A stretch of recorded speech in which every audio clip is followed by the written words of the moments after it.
Welcome to the MeidasTouch podcast. Ben, Brett, and Jordy, Mycellus, fighting for democracy here with you. Even though most podcasters are on vacation, most news breaks are showing reruns.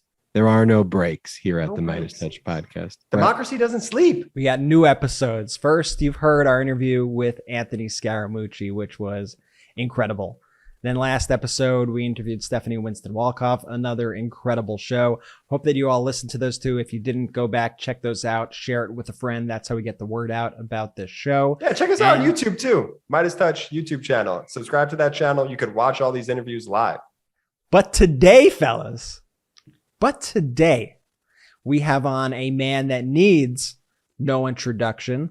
Friend of the show, Michael Cohen, will be joining us for a brand new exclusive interview, giving us the inside scoop of what he's doing now that he is, I guess, technically a free man, although you'll see he might refute my framing of him as a free man, but he is able to now leave his apartment complex, which is ironically Trump Tower. He's able to, isn't that crazy? Really? Is it really? Is that known? Are you allowed to say that?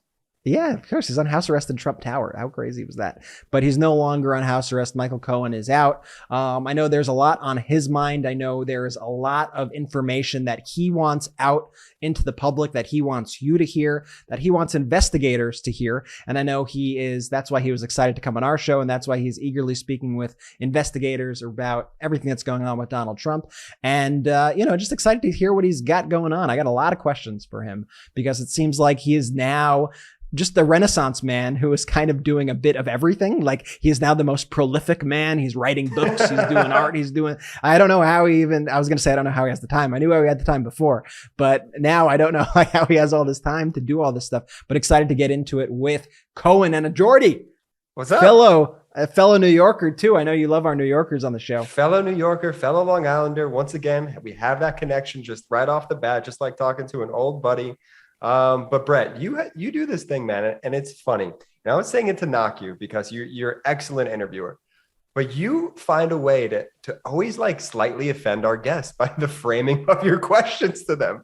You offended Mooch twice. You offended Mooch in the latest interview that we did a few weeks ago, and the first time. And I'm pretty sure you offended Michael Cohen in this interview as well. Do you do it on purpose? Yeah. Do you do it on purpose? Well, listen. These aren't softball interviews when guests come on the MeidasTouch podcast, all right? They're going to have to get into the hot chair. They're going to have to answer some real questions. Ben, let me ask you. I know what you're talking about because you and me look at each other when Brett does it. We always give each other a look like, do you think through when you ask the questions like that to say things that are kind of like that? Or does it kind of come out a certain way, just like in the heat of the moment that it just says it like that? Well, sometimes with like the Mooch comment, which I think you're talking about, which is when I said, what are you, Bernie Sanders over here? Is that the comment you're talking about? Yeah, in the latest interview with Mooch, but then you offended him the first time when you were talking about how when he was the press secretary, you're like, yeah, I was scared of you because you actually were smart. I remember vividly the day that you replaced Sean Spicer in the press briefing room. And my reaction was, shit, this is a guy who could speak, who could actually communicate. He's not a buffoon like Spicer was. And at the time, I thought Trump was evil, as I do now. And I was watching you, and I thought you were scary because I thought you were a very good messenger and very good at what you do. Thankfully, for us, you only lasted 11 days in the role, and now you're on the side of good. But I just remember being this is a smart. In a weird way, you're complimenting me, so I'll say thank you. But here's the thing: what I was going for with Trump. Yeah, well, first off, I don't know why either of those are insults. Secondly, it's also Brett's delivery, the way he delivers them. The cadence, listen, Mooch can take it. What did Mooch say before we even started recording our interview with Mooch? What was the first word out of his mouth? I think he called us morons or something. Mooch doesn't wait till word 3 to hurl an expletive at you once you get on the Zoom chat. So I think before the record, I mean, Mooch was just brutal for the first 30s. I can't even discuss how brutal he was. For like you know those leaked the leaked conversations that led to his firing, and that led to this comments he made about Steve Bannon and stuff. That is Mooch before we hit the record button. He's not much cleaner when you start the episode. But by the way, that's Cohen too. Yeah, it is. It is. It's a Long Island thing. It's a Long Island thing. But my point is, Cohen could take it, and other guests, sometimes they say things, and I am happy for them to just be able to have a platform for their opinion, even if I don't agree with their opinion. I'm happy that they're able to get it out. I think we should have diverse points of view here. But sometimes somebody says something that I think needs a little bit of pushback on, and so that's when I kind of press a little bit at certain things that I disagree with, or think need clarification, or I think someone should have to answer for. I think it's important it's important for us to step in, but but overall, I'm happy that we have a diverse range of guests from different sides of the political spectrum. I'm happy that we do not support voices on this show who are just blatantly anti-democracy. Right. Pro-fascism. That is something we will never do. But I do having diverse voices amongst people who believe in democracy and who I believe are good faith actors who want to make the world, make the country took my words and spun them around into this whole other thing. But anyway, this interview with Michael Cohen is so good that we're going to split this one up into 2 parts. So we're going to do the first half today on Thursday, and then part 2 you get to listen to on Monday. That's right. A little cliffhanger for the MeidasTouch podcast. A little cliffhanger. I'm liking it. Well, I'm excited. Let's just get into it. How about that? First, a word from our sponsors, and then the first part of our interview with Michael Cohen. What's up, Meidas Mighty? Our next partner has a product that I literally use every single day. So I started taking Athletic Greens because my mornings are just so hectic. There's never enough time in the day. And I always wake up just so exhausted and I have so many things to do. So what I do is I start my day with a scoop of Athletic Greens. It gets me up. It gets me running. It brings clarity. You ever have like brain fog feeling? I know I often get that brain fog feeling, that inability to really even think and process information. Athletic Greens really helps me in those moments and provides a lot of clarity that I need to do the work that I do. So what is Athletic Greens anyway? Well, with one delicious scoop of Athletic Greens, you're absorbing 75 high quality vitamins, minerals, whole food source superfoods, probiotics, and adaptogens to help you start your day right. This special blend of ingredients supports your gut health, your nervous system, your immune system, your energy, recovery, focus, aging, all of the things. So one thing I love about it also, and why I like recommending it to so many people, is it's lifestyle friendly. So whether you eat keto, paleo, vegan, dairy free, or gluten free, you can have Athletic Greens. And tons of people take some kind of multivitamin. Well, it's important that you choose one with high quality ingredients that your body will actually absorb. And it costs less than $3 a day. So you're investing in your health, and it's cheaper than your cold brew habit, which I definitely have to kick. And right now, it's time to reclaim your health and arm your immune system with convenient daily nutrition, especially heading into the flu and cold season. It's just one scoop in a cup of water every day. That's it. No need for a million different pills and supplements to look out for your health. I know so many people, I used to have these just packages of these pills to take every single day, but now I know I get all the nutrients I need in one glass of Athletic Greens. To make it easy, Athletic Greens is going to give you a free 1-year supply of immune supporting vitamin D and 5 free travel packs with your first purchase. And all you got to do is visit athleticgreens.com/Meidas. Again, that's athleticgreens.com/MEIDAS to take ownership over your health and pick up the ultimate daily nutritional insurance. And now back to the MeidasTouch podcast. Welcome to the MeidasTouch podcast. We're joined by fan favorite, by popular demand, Ben. Let's go. Man, Meidas Mighty favorite. We got Michael Cohen on the special holiday podcast. Cohen, what's up? How you doing there, Ben? Listen, it's 1 o'clock is supposed to be a 1 o'clock start. Instead, Dookie LaRue over here decides that he's a big shot now, right? MeidasTouch doing so great that all of a sudden they make their guests wait. What are you laughing at, Brett? You look like you just got your head done by Zoolander. All of a sudden, Michael Cohen, a free man, all of a sudden he's just crazy. It's time to dish. It's time to dish the shit. Listen, He's getting ready for a stand-up career. First off, I've got a bone to pick with you, Michael, because you're now like a free man, right? You've served your time. However, I feel like it's a little convenient that you were forced to stay home when the rest of the world was also forced to stay home. So what are you trying to say? It's like my detention isn't really detention. I'm trying to say, I feel like artificial detention. Yeah, I feel like I was in the same sort of house arrest that you were these past 2 years. Yeah. Well, How do you respond to that, Cohen? You're an idiot. Anyway, I'm going to say what your parents said to you your whole life. Shut up, idiot. Go up to your room. Right. My parents would never say that to me. They love me very much, Michael. Cohen, but in all seriousness, by the way, that's not what your brothers say. But I do want to say this in all seriousness.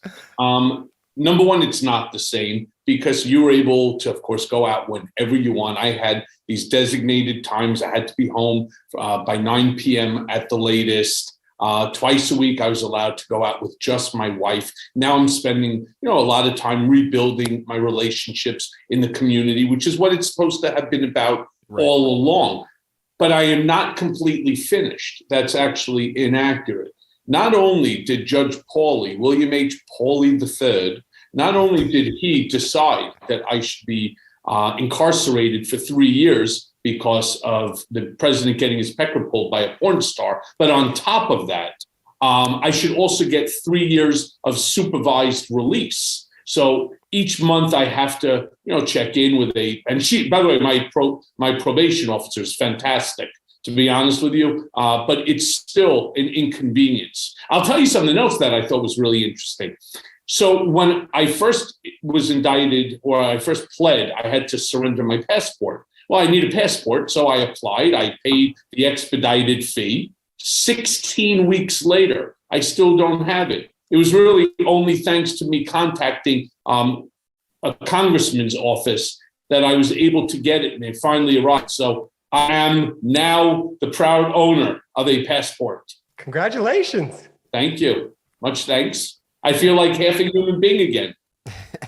And Cohen, when you left the steps of the courthouse, after serving the in-home detention portion of it, and now obviously on supervised release, though, you made some powerful statements, though. You said the fact that I'm, off in-home detention doesn't change a thing. I am going to make sure that I hold Donald J. Trump accountable, all of the people in his inner circle accountable, and I offer myself as a witness in any of the pending cases. And so a lot of people are wondering, though, the scales of justice, people are saying it's certainly moving very slowly, in the arc towards justice here. What's going on? And do you think Trump's going to be held accountable? So the answer is I still remain silent as it relates to the investigation currently ongoing by the district attorney as well as the attorney general's office. However, I will confirm that I have continued to provide them with information, continue to answer certain questions that they have as they continue very actively investigating various different aspects. Now, the big problem that we have is, as not just Americans, but the world today, is technology. You want it, you don't even have to type out a question anymore. It's more about, hey, Siri, right? And then you end up getting a question immediately answered. I mean, it's a tenth of a second. That's not how justice works, right? Especially not when you're going up against, someone who's insane and somebody who is insanely litigious and is very astute when it comes to slowing down investigations as well as, doing other things to inhibit investigations. And of course, I'm referring to individual number one, Donald J. Trump. So they want to make sure that it is ironclad, that if they bring, which they will, these indictments, that they will stick. Now, many people, myself included, have stated you don't need to kill 10 people to be a murderer. You only need to kill one. Right. And I believe, and I said this on the steps of the courthouse, and I've said it to the media, I said on CNN with Alison Camerata, MSNBC with Alex Witt, I believe that they have more than enough to not just indict him, but to indict his children, Rudy, and a whole slew of other, fools that have stayed with Donald, including now Mark Meadows. I believe that there's more than enough to indict in these specific cases. Why they're not doing it quicker? That's not a question I can answer. I don't have the answer to it.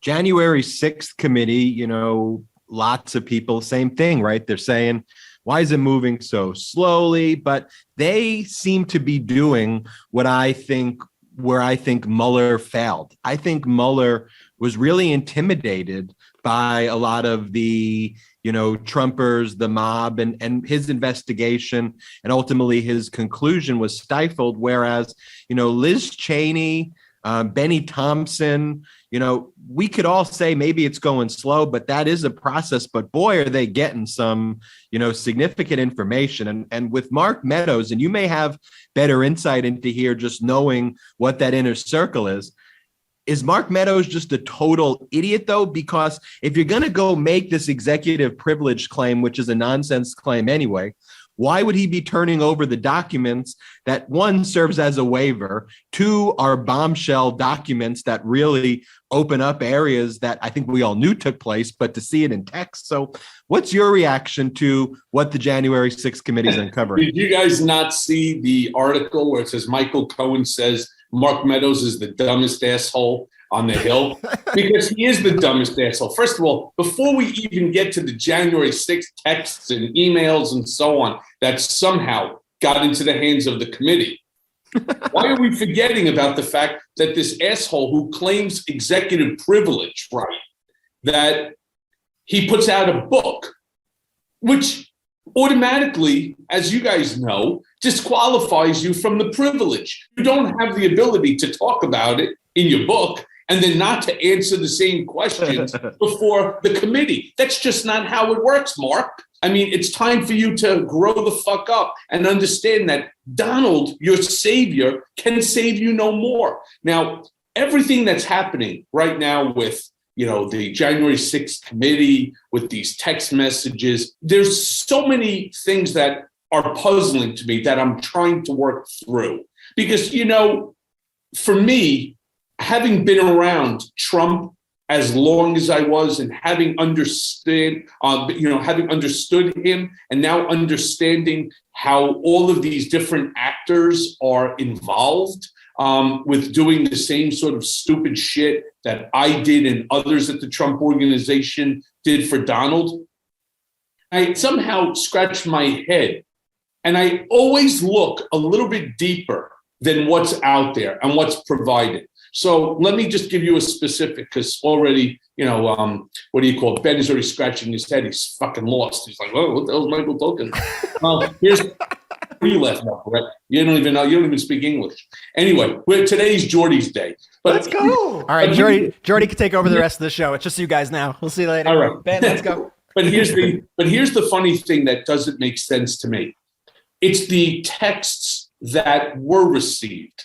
If you notice, it almost makes, you don't know who some of the people are that, of course, they're keeping that secret. But each and every one of them seems to be very anti the January 6th insurrection, the riot at the Capitol. Now, I'm always wondering, are these being planted specifically in order to help those people who may be testifying after Meadows? Is Meadows now being used as potentially the Michael Cohen 2.0, the sacrificial lamb? The one that said, oh, I'm sorry, there's nothing more that I could do. To me, it sounds just like fucking Ivanka, right? Because she's always apologetic. It's that, hold on, turn the fans on, hair blowing, look to the left, chest out. And so, I'm so sorry. I'm sorry. Right. There's nothing more I can do. So you're saying you think that sounds kind of, it sounds kind of fake and like that it was put there to make somebody else look good. That's what you're saying. You think that it's like a little self-serving that down the road, I tried. Don't come after me. I didn't do anything, right? I tried to stop it. My dad was out of control. Or Mark Meadows didn't give my father the text messages or the emails or what have you. Everything that goes on in this organization, you have to understand, is corrupt. It's dirty, right? It's like a pigsty, and you have to look a little deeper with all of them. Meadows included, with Giuliani included. You have the Josh Hawley included. All of these people somehow seem to now have decided that they've now gone too far. Killing the Capitol Police officer, that's where that's where I'm drawing the line. Trying to break into stopping the election, that's where I have to draw the line. Throwing feces and breaking statues and destroying priceless paintings in our Capitol, the people's home. Now you've gone too far. Hang Mike Pence, now it's too far. But 15 minutes before that, they were all up there on podiums, sitting there telling people, we're being screwed and we need you to support us. We need you to go and march on the Capitol in your paramilitary gear with your Ziplocs, your baseball bats, your steel pipes, and your bear spray. I don't know. Something smells wrong to me. And Cohen, 15 minutes after, you talk about 15 minutes before, but 15 minutes after, and maybe not 15 minutes after, but maybe a few days after, this stress test of democracy. And that's what this Trump administration was. Could our democracy withstand authoritarian like that? Just barely. But I think the lessons that the Fox Newses, the Governor DeSantis, and a lot of these Congress members saw with January 6th is the problem was that it was run by Trump, and Trump's an idiot and couldn't pull it off. But perhaps America has this 30%, 35% that doesn't care about democracy. And how could we do a coup that works? And so you see the voter suppression, stuff, you see throughout a myriad of other policies that, the GQP and the Republicans, we call the GQP, want to implement, which just seems to be a continuation of the coup, but kind of wrapped in a kind of intellectualism that Trump didn't possess. And that's something that's scary as we move forward, because the wrong lessons were learned by the Republicans. And what's the media doing?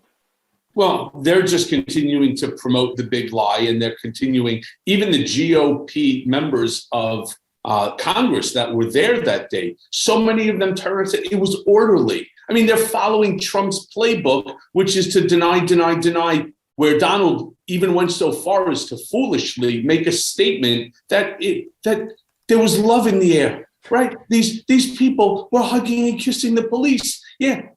Are you kidding me? I'm not sure what you're watching. Look, this is a guy whose favorite movie, right, is, oh God, why am I blanking now on the name of his favorite movie?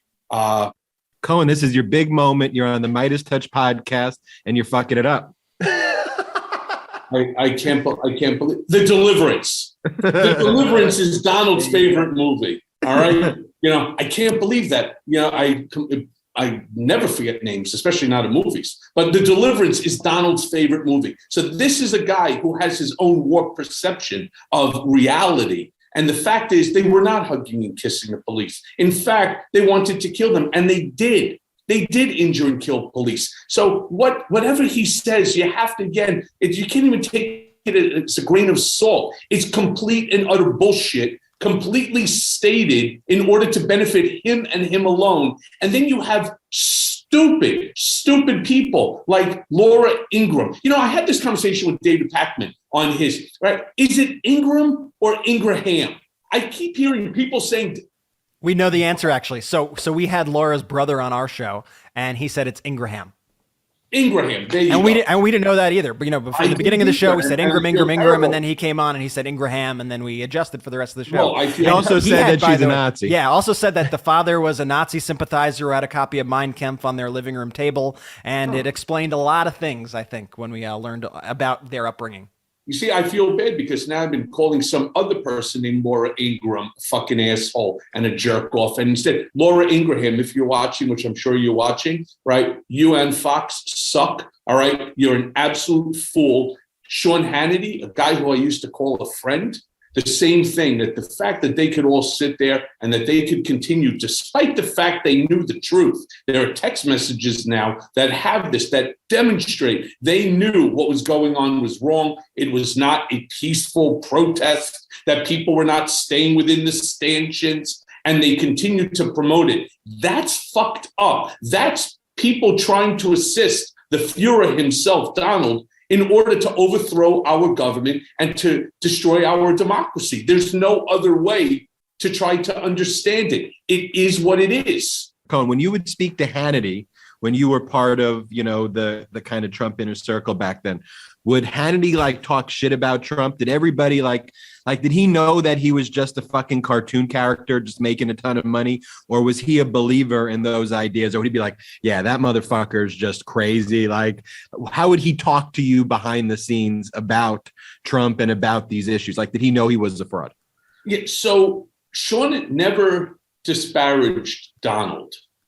He just never did. He always wanted to be a participant in the campaign from a distance because, of course, as a journalist, newscaster, whatever you want to call him, right? He didn't want to be seen as being partisan to Donald. In fact, Corey Lewandowski, who's another fucking tool and a half, went ahead and he put a rift between Donald and Sean, whereby he claimed that Sean was in fact backing Ted Cruz and not Donald, which infuriated Donald, that he would be so good to Sean, give him, open access to him in terms of telephone as well as television time, and that secretly Sean was backing Ted Cruz. So Sean calls me up one night and says, this is ridiculous. Corey has me in the penalty box. I can't speak to Donald. Donald is angry at me. I need you to resolve this. And of course I did. I turned around and I told Donald that Corey's full of shit. It's absolutely not true. If you want to hear it from the horse's mouth, let's call Sean. So he goes, get him on the phone. And then, of course, it was a love fest. Quite frankly, it was a love fest, right? They made up 1, 2, 3, and it's been a love fest ever since.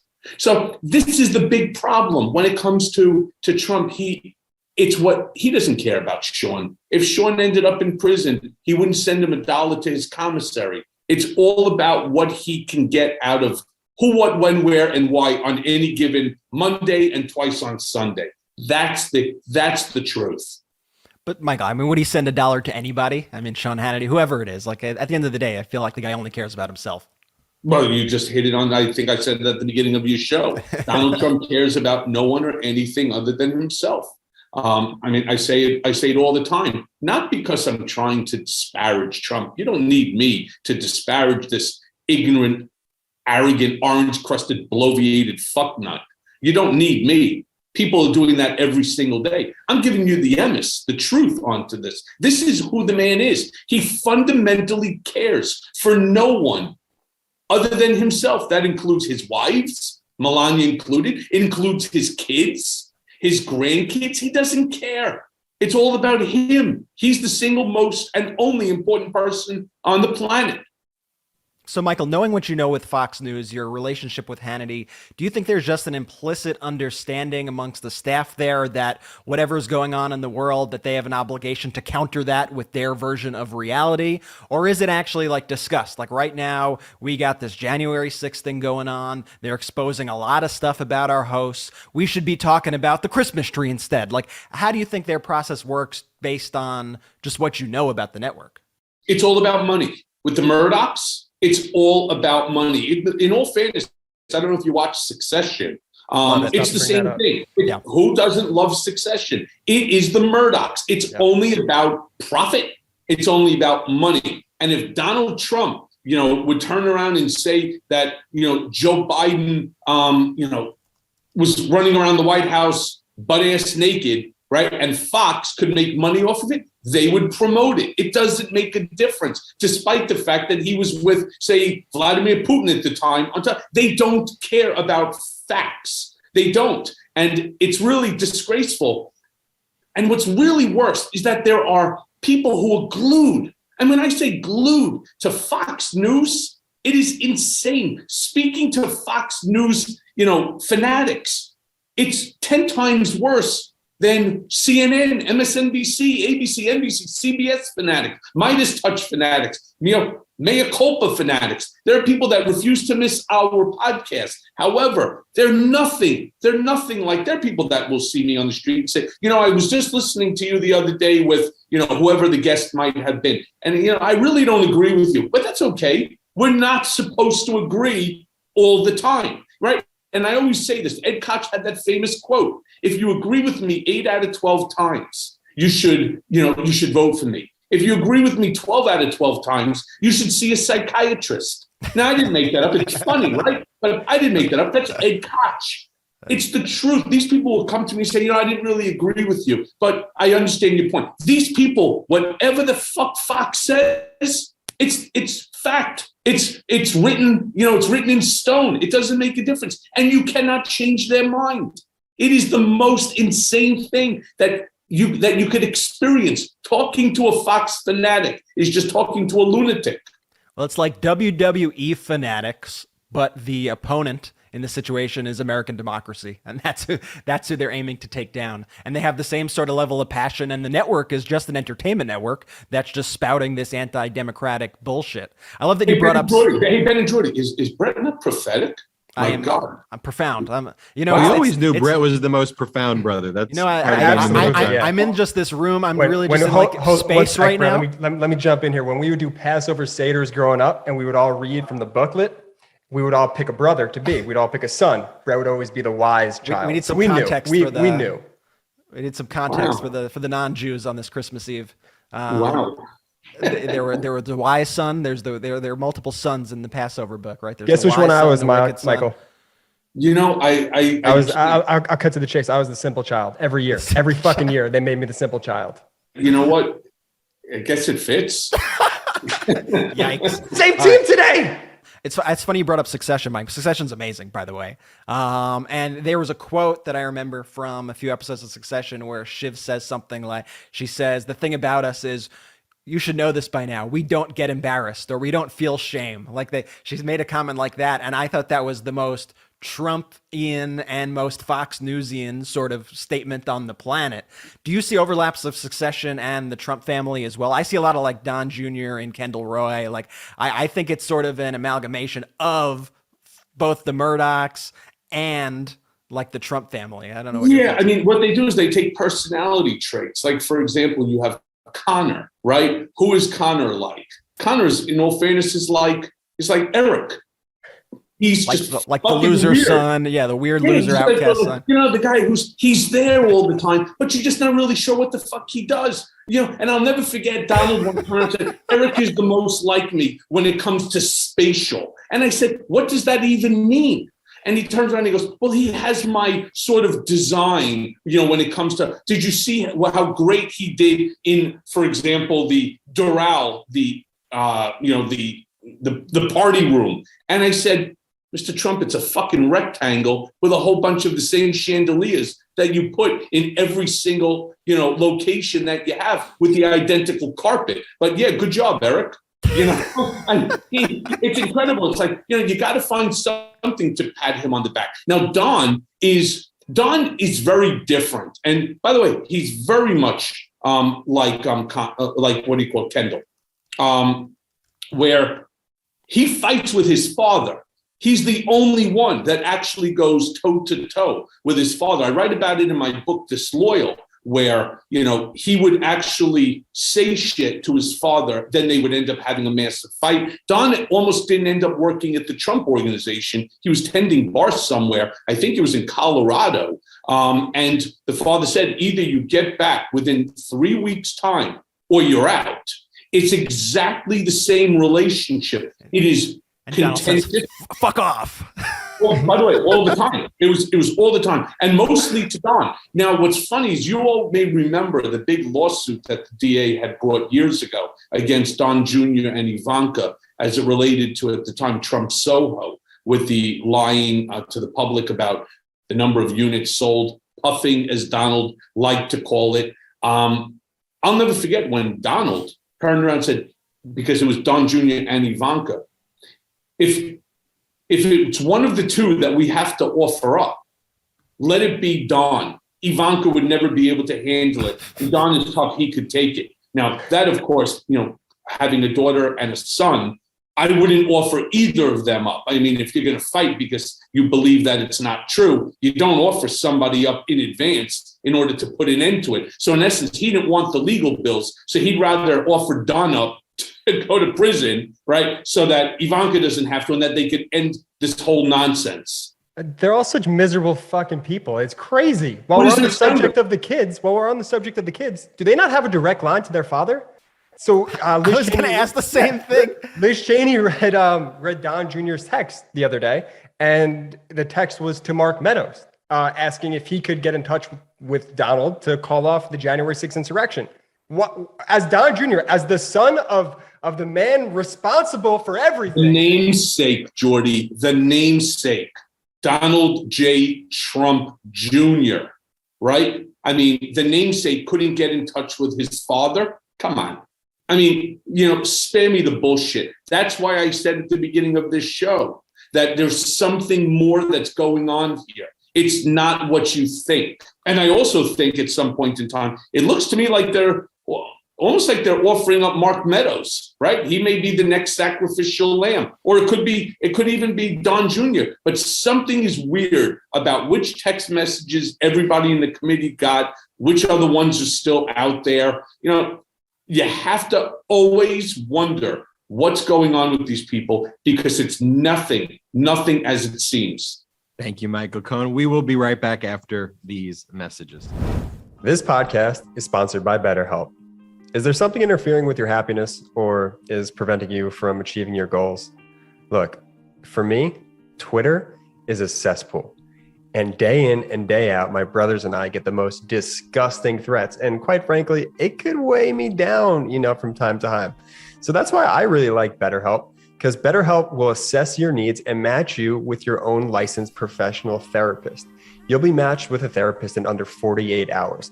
It's not a crisis line. It's not a self-help. It's professional therapy done securely online. There's a broad range of expertise available, which may not be locally available in many areas. The service is available for clients worldwide. You can log into your account anytime, send a message to your therapist. You'll get a timely and thoughtful response. Plus, you can schedule weekly video or phone sessions, so you won't ever have to sit in an uncomfortable waiting room as with traditional therapy. BetterHelp is committed to facilitating great therapeutic matches, so they make it easy and free to change therapists if needed. It's more affordable than traditional offline therapy, and financial aid is available. BetterHelp wants you to start living a happier life today.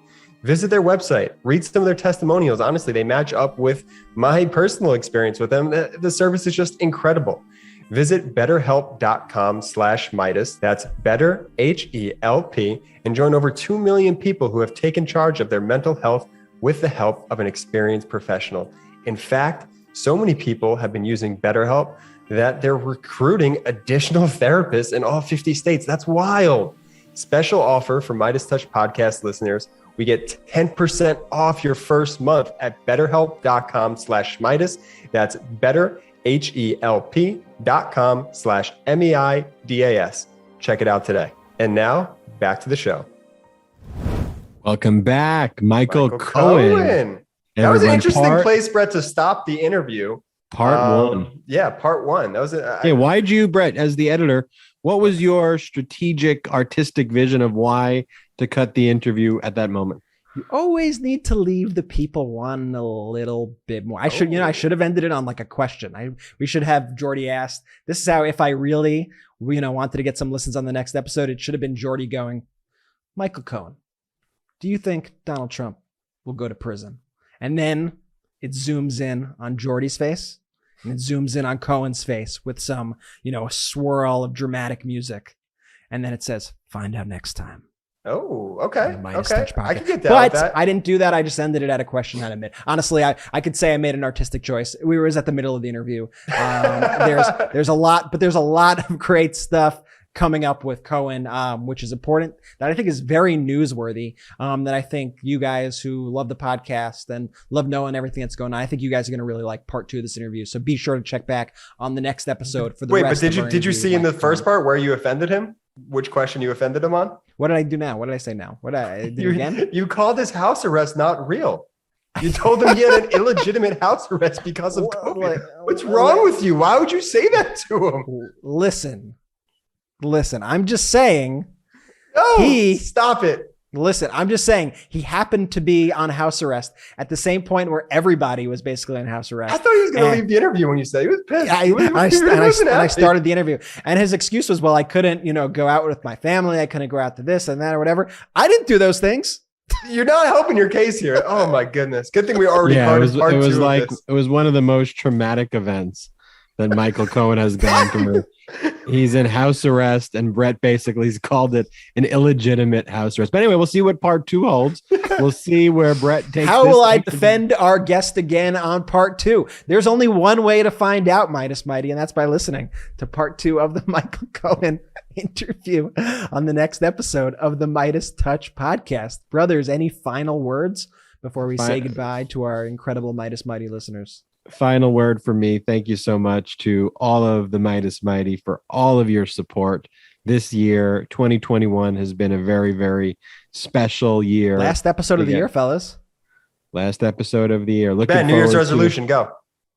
New Year's resolution, happiness. Wrong. Brett, New Year's resolution, go. New Year's resolution in 2022. I want to do at least one thing every single day that pushes forward something to do with pro-democracy messaging. So, whether that's making a video or, doing things with MeidasTouch, I want to every single day of the year. You do that already. Wrong. The correct answer is happiness. Shout out to the Meidas Mighty.